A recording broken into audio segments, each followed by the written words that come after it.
Hello students, now we are going to study Introductory Macroeconomics,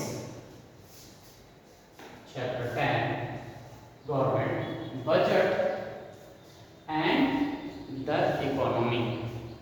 तो यहाँ हमने केवल गवर्नमेंट बजट लिखा है, ओके। तो यहाँ हम जो स्टडी यहाँ कर रहे हैं, गवर्नमेंट बजट की स्टडी कर रहे हैं। हमने लास्ट ईयर जो वीडियोस थी उनके अंदर क्लासिफिकेशन ऑफ बजट पढ़ा और उसके अंदर हमने कंपोनेंट ऑफ बजट पढ़ी। इसी के साथ हमने जो क्लासिफिकेशन टैक्सेस थे वो भी आपने यहाँ पर देखे, ओके। नॉन टैक्स रेवेन्यू भी आप पढ़ चुके हैं। तो आज आप जो यहाँ पढ़ेंगे वो आप पढ़ेंगे जो डेफिसिट जो आपके पास है, the measurement of budget deficit. तो यहाँ जो मेजरमेंट है आपके पास बजट डेफिसिट, तो सबसे पहली बात तो ये है कि आपको बजट डेफिसिट पता होना चाहिए कि डेफिसिट क्या होता है। What do you mean by the budget deficit, okay.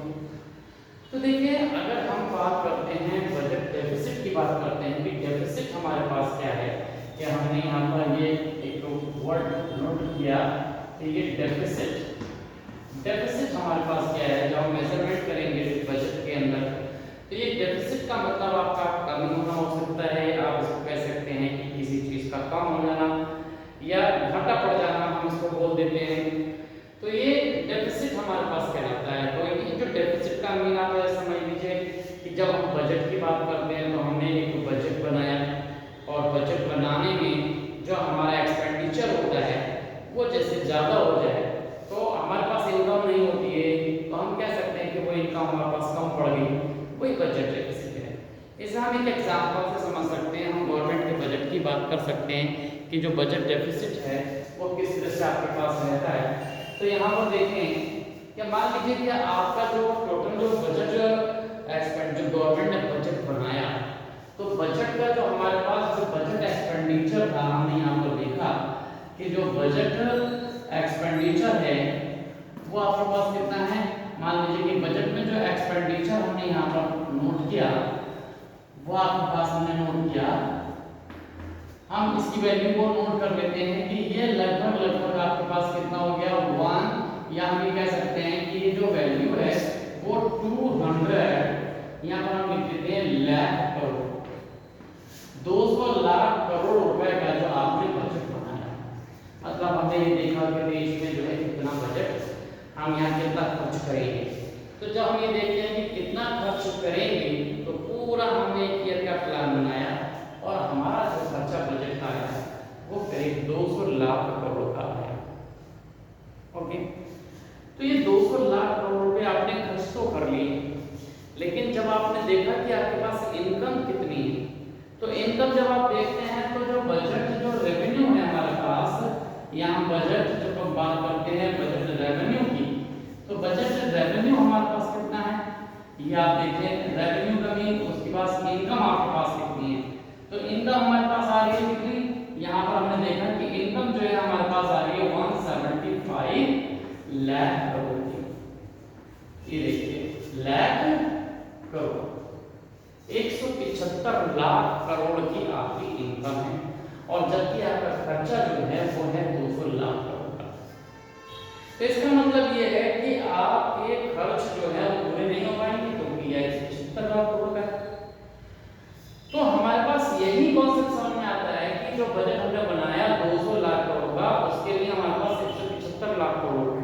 तो इसका मतलब है कि बजट में हमारे पास कमी रहेगी। ये बात अलग है कि गवर्नमेंट जो अपने रेवेन्यू का अरेंजमेंट कर लेती है, लेकिन जो इंडिविजुअल्स होते हैं वो नहीं कर पाते। इसलिए इंडिविजुअल बजट जो होते हैं वो इनकम के बेस पर होते हैं, और जो गवर्नमेंट के बजट होते हैं वो एक्सपेंडिचर बेस होते हैं।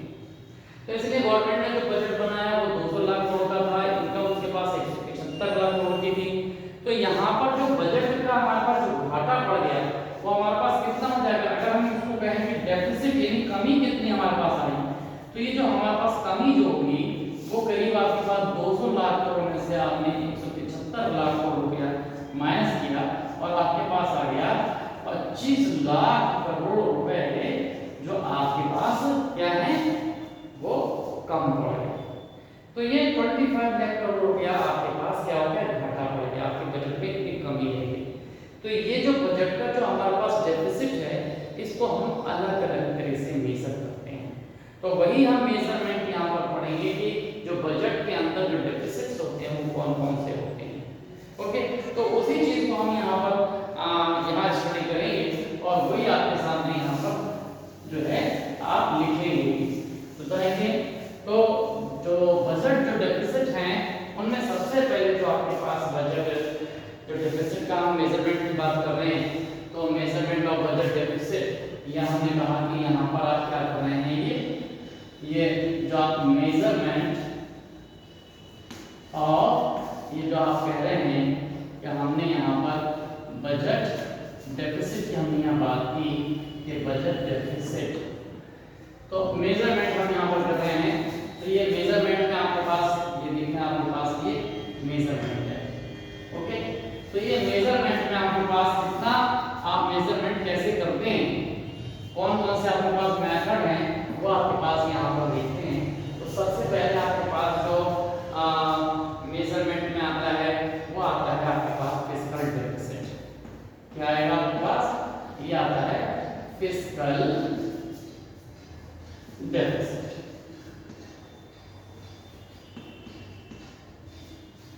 ये जो हमारे पास फिस्कल डेफिसिट है, इसको आप बजट डेफिसिट भी कह सकते हैं, बजट डेफिसिट भी आप इसे कह सकते हैं। ये आपके पास क्या है, फिस्कल डेफिसिट है। अब ये देखिए, फिस्कल डेफिसिट का मतलब है कि जो बजट में जो टोटल जो आपके पास इनकम और जो उसके एक्सपेंडिचर का जो डिफरेंस है वो कितना है। तो अगर वो कम हो जाता है, कम पड़ जाता है, तो फिस्कल डेफिसिट हो जाता है। तो हमेशा याद रखिए, ये जो हमारे पास आता है इसमें हम बोल देते हैं फिस्कल डेफिसिट में जो बजट एक्सपेंडिचर, अगर हम बजट एक्सपेंडिचर को बीई से डिफाइन करें, बजट एक्सपेंडिचर, बीई जो हमारे पास क्या है, अगर हम कहें कि बीई क्या है, तो ये बीई जो है आपके पास है बजट एक्सपेंडिचर।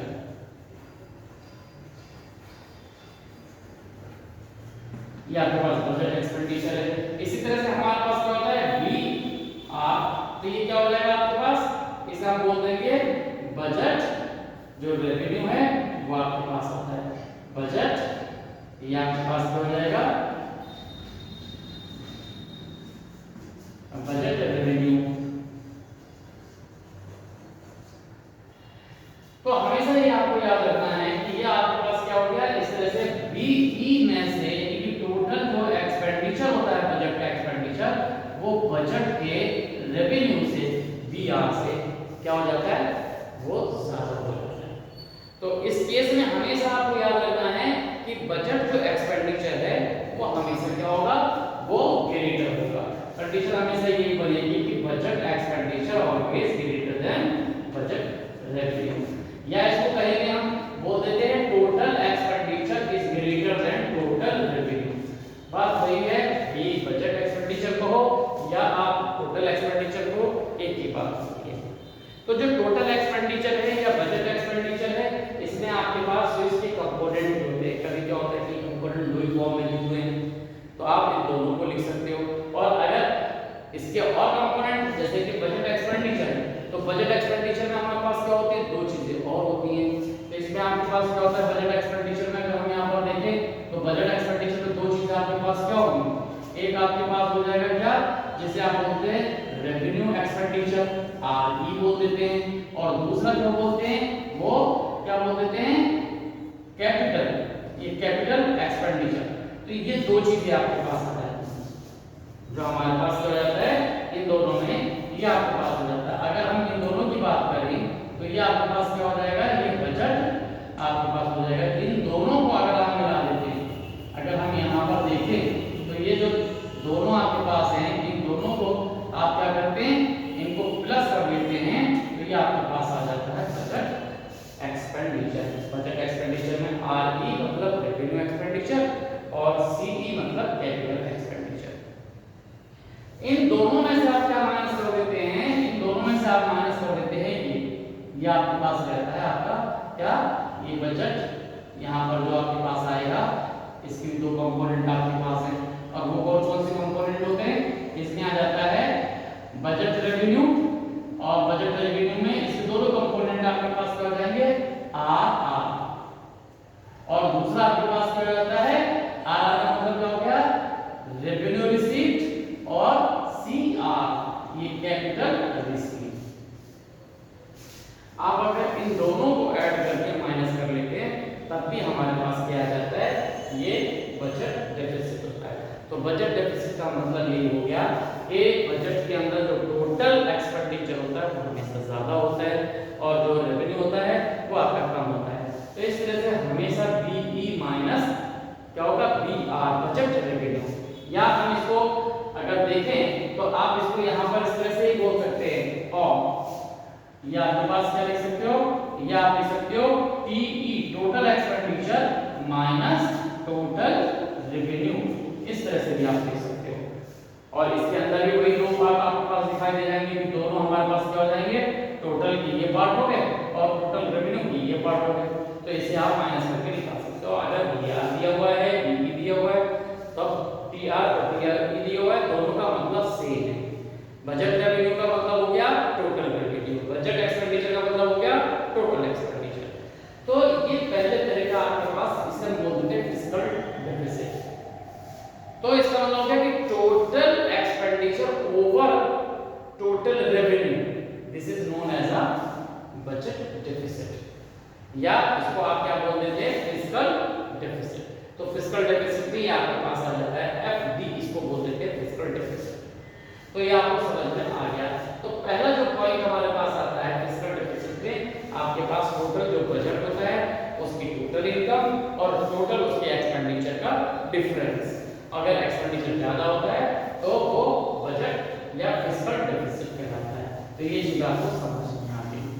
अब इसके बाद हमारे पास आता है, जिसे हमारे पास आता है दूसरा, जिसे हम बोलते हैं, ये हमारे पास आ जाएगा, इसमें क्या आएगा? दूसरा पोर्शन आएगा जिसे हम बोलते हैं रेवेन्यू डेफिसिट। ये आपके पास आता है रेवेन्यू डेफिसिट। दूसरा पॉइंट आपके पास रहेगा रेवेन्यू डेफिसिट।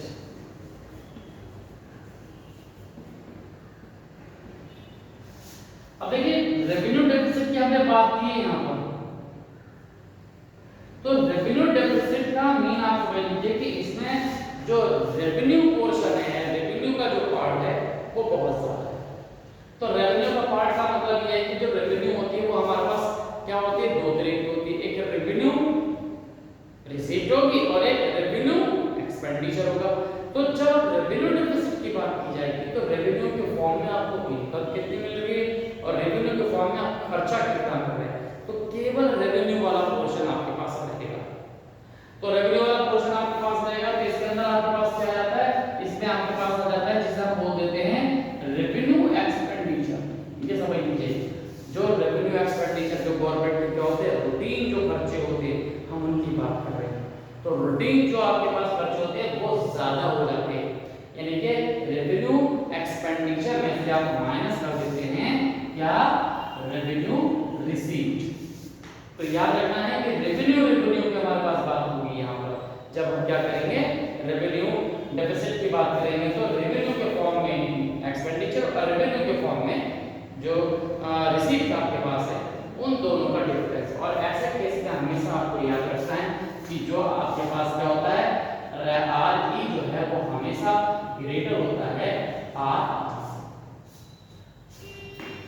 ओके, तो इस तरह से हमारे पास क्या होगा कि रेवेन्यू के फॉर्म में जो इनकम है वो हमेशा कम होगी और रेवेन्यू के फॉर्म में जो एक्सपेंडिचर है वो ज्यादा हो जाता है।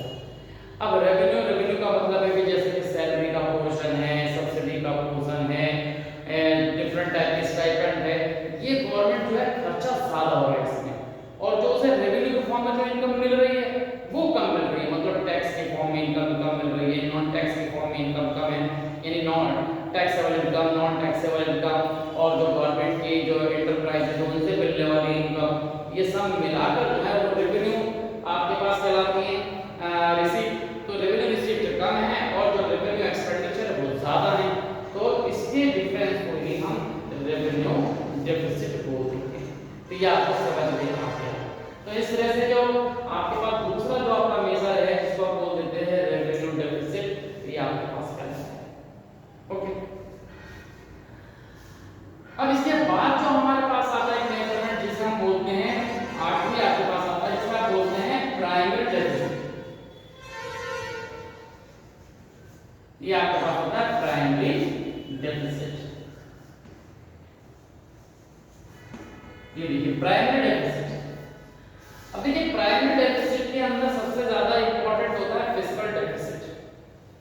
फिस्कल डेफिसिट का मतलब क्या हुआ कि जो आपका बजट है उसमें टोटल जो है वो घाटा कितना हो रहा है, कितनी कमी पड़ रही है। तो उस कमी को, जैसे हमने आपको बताया था कि 200 लाख करोड़ का बजट था आपके पास, इतना आपको क्या करना है, खर्च करना है, लेकिन इनकम आपके पास 175 लाख करोड़ की है, तो 25 लाख करोड़ रुपया आपके पास कम पड़ गया, तो वो फिस्कल डेफिसिट हो गया। तो फिस्कल डेफिसिट कितना हो गया, 25 लाख करोड़ रुपया। अब 25 लाख करोड़ का जो अरेंजमेंट करेंगे, वो अरेंजमेंट करने के लिए आपको क्या करना पड़ता है, कहीं ना कहीं कॉम्प्रोमाइज दूसरे के साथ करना पड़ता है। आपको वो जो वैल्यू आप क्या करते हैं, इकट्ठा करते हैं, तो कोई वैल्यू ऐसे दे नहीं देगा। आप अगर उधार लाते हैं तो कोई वैल्यू ऐसे क्यों दे देगा, वो उसके ऊपर इंटरेस्ट लगाता है। ऐसे ही जो गवर्नमेंट भी आपके पास क्या करती है कि आपने फिस्कल डेफिसिट, अपने जो डेफिसिट फाइनेंसिंग की बात करते हैं हम इसे, कि जो उसका बजट में जो घाटा है उसको पूरा करने के लिए इनकम चाहिए, तो उसे इनकम चाहिए, तो उस इनकम को उससे रिसीव करने के लिए क्या करना पड़ता है, इंटरेस्ट पेमेंट करना पड़ता है। तो जो इंटरेस्ट पेमेंट जो है हमारे पास फिस्कल डेफिसिट में से अगर हम निकाल दें तो वो हमारे पास आ जाता है प्राइमरी डेफिसिट। तो ये प्राइमरी डेफिसिट आपके पास आ जाता है। तो यहाँ पर आपके पास फिस्कल डेफिसिट यानी एफडी, इसमें से आपने क्या माइनस कर दिया, इंटरेस्ट पेमेंट, इंटरेस्ट पेमेंट। अगर आप ये चीज माइनस कर देते हैं तो आपके पास क्या जाएगा, वो सीधी सीधी से बात कर देते हैं, ये आपके पास प्राइमरी डेफिसिट आता है। आप समझ लीजिए कि मान लीजिए कि आप क्या करते हैं, 1000 रुपया कहीं से उधार लिया और 1000 रुपया उधार लिया, उसमें 10% पे दिया, तो नेचुरली है कि अगर आपने 1 महीने के लिए लिया है तो 10% के आपने रेट पे उसके एवज में आपने उसको ले लिया। अब आप 1000 रुपया लेकर क्या करते हो, उसे चुकाने जाते हो, तो जैसे ही आप चुकाने जाओगे तो सबसे पहले जो हमारे पास क्या होगा कि वो क्या करेगा, जो 1000 रुपया आप लेकर गए हो इसमें से वो सबसे पहले अपना इंटरेस्ट निकाल लेगा। तो इंटरेस्ट निकाल लेगा तो मतलब अगर 10% था तो इसके अंदर 100 रुपए उसने निकाल दिए, तो आपका जो क्या बचा, केवल आपने 900 रुपए खर्च किया। इसका मतलब 1000 रुपए के लोन में आपको यहाँ पर 100 रुपए का एक्स्ट्रा आपको अरेंजमेंट करना पड़ा, तो वही उसे बोल देते हैं कि ये प्राइवेट डेफिसिट हो गया। तो इस तरह से हमारे पास क्या होता है कि 3 आपके पास ये क्या है, डेफिसिट हैं। इन 3 डेफिसिट्स में से कुछ का तो जरूर आपके एग्जाम में पूछा जाएगा, इनके फॉर्मूले आप अच्छी तरह से देख लें। और ये जो प्राइमरी डेफिसिट है इसका फॉर्मूला तो हमेशा से पूछा जाता है, रेवेन्यू और फिस्कल डेफिसिट भी आप अच्छी तरह से समझ लेंगे। डेफिसिट में कंडीशंस पूछा जा सकता है कि बताइए कि रेवेन्यू जो डेफिसिट है उसकी कंडीशन क्या है, ये सब आपके पास कंडीशन है कि इसमें रेवेन्यू एक्सपेंडिचर है वो ज्यादा होता है, और जो आपके पास फिस्कल डेफिसिट है इसमें बजट एक्सपेंडिचर या टोटल एक्सपेंडिचर ज्यादा हो जाता है। तो इस तरह से आपके पास क्या होगा कि आपका जो ये डेफिसिट वाला जो मेजरमेंट वाला पोर्शन है आपको यहाँ समझ में आ गया। अब जो डेफिसिट है यानी कि जो आपके पास उधारी आप लेते हैं इसके लिए कमी को पूरा करने के लिए, अब इसका क्या इफेक्ट होता है, उस इफेक्ट को हम पढ़ेंगे अगले जो हमारे पास जो वीडियो क्लिप होगी, हम उसे अगले वीडियो क्लिप में उसको हम यहाँ एक्सप्लेन करेंगे।